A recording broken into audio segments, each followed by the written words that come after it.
Okay, kwa jina naitwa Mabusi HM. Leo sipo mwenyewe.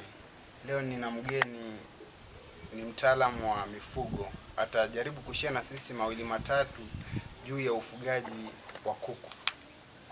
Ila katika ufugaji wa kuku ataelezea zaidi magonjwa na jinsi ya kuwatibu kuku unaowafuga. Kwa labda nimkaribishe. Karibu. Asante sana. Kwa majina anaitwa Mario Zakaria Ngosori, ni mtaalamu wa mifugo. Kwa siku ya leo napenda tushare pamoja magonjwa ya kuku. Sio yote, ni baadhi, ila yale yanayosumbua sana sana. Nitaanza kuzungumzia magonjwa haya, dalili kwa ujumla. Baadaye tutaingia kwenye magonjwa moja baada ya nyingine. Dalili za kuku, cha kwanza kabisa ambacho unaweza kukuta haraka ni kuku kupoteza hamu ya kula.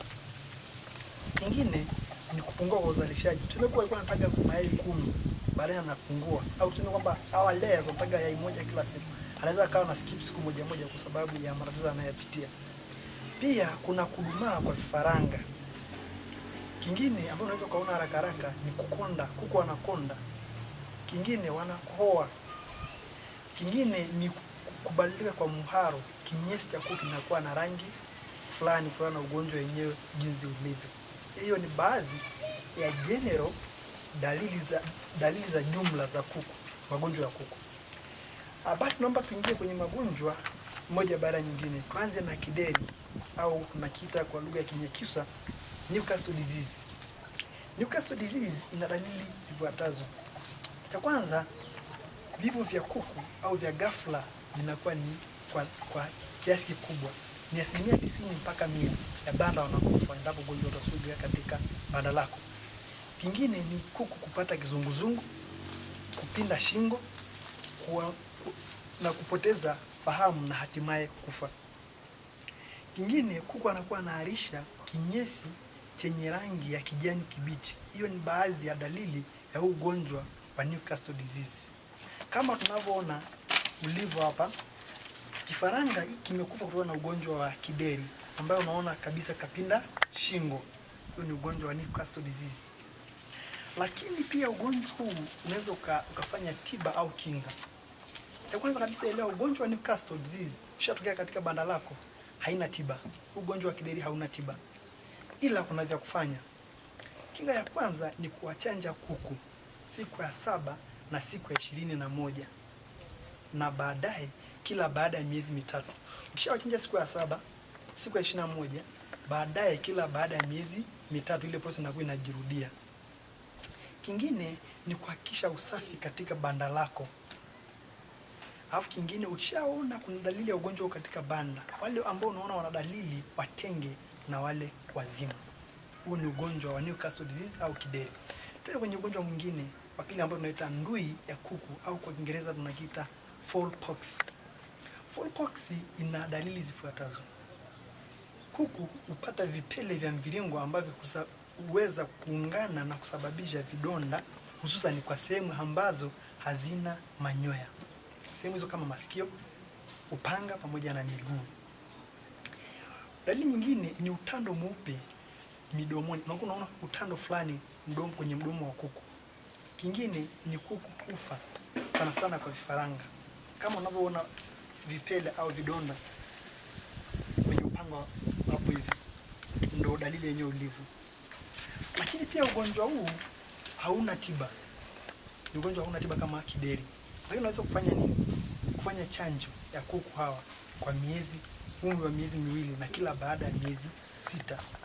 Kingine, unaweza kuzingatia usafi katika banda lako. Kufanya usafi iwe ni muendelezo, shughuli zako kwa usafi katika banda la kuku. Kingine, watenge kuku wagonjwa na wale wazima. Ukishaona tu kuna dalili katika banda lako, watenge wale kuku wagonjwa na wazima. Twende kaangalia ugonjwa mwingine ambao tunaita gumboro au tunaita infectious basal disease. Dalili zake ni zipi? Kwanza, huu ugonjwa wazuru sana vifaranga wa miezi 3 mpaka 6. Wiki 3 mpaka 6 wiki. Vifaranga vile vyenye wiki 3 mpaka 6 ndio ugonjwa unatembelea sana. Na kingine, dalili nyingine ni kuku kuharisha kinyesi chenye maji. Pia kushindwa kusimama. Unaona kuku anashindwa kusimama, hiyo ni dalili mojawapo ya kuonyesha kwamba huyu kuku ana gumboro. Kingine ni manyoya kusimama, kutetemeka na hatimaye kufa. Dalili zake ndio hizo hapo. Pia ugonjwa huu hauna tiba kama ilivyo ndui pamoja na kideri. Ila unaweza kufanya kinga kwa kuwachanja kuku wakiwa na umri wa wiki 2, yani siku ya 14. Zingatia usafi kama kawaida kama nilivyosema hapo nyuma, alafu watenge kuku wagonjwa ili wasiwaambukize wengine. Hapo ndio unavyoona dalili ilivyo ya ugonjwa wa gumboro. Unavyoona hapo kuna utando mweupe fulani hivi kama nilivyosema huko.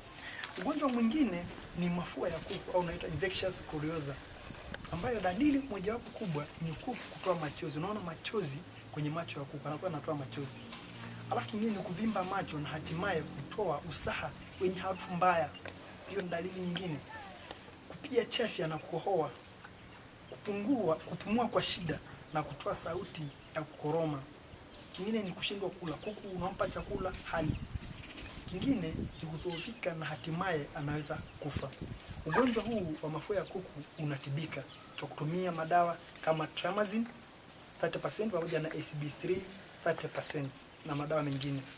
Pia kama kawaida, zingatia usafi katika banda lako. Usafi ndio nguzo muhimu sana ambayo unaweza kusaidia kuepuka haya magonjwa. Tulivyosema tuliona kwenye kwamba tunaangalia baadhi ya magonjwa, naomba kwa leo tushia magonjwa 4 ili Mungu akipenda siku nyingine tutaendelea na magonjwa mengine. Asante sana. Asante sana mtaalamu wetu.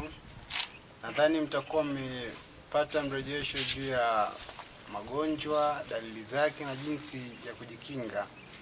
Tumeona magonjwa mengine hayana tiba na ukaelekeza jinsi ya kujikinga.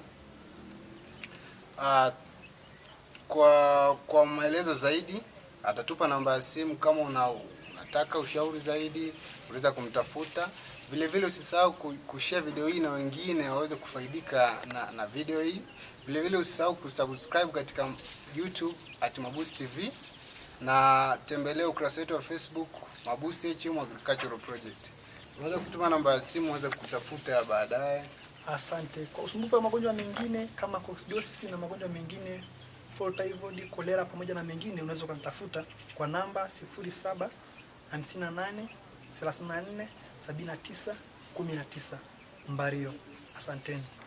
Asante sana.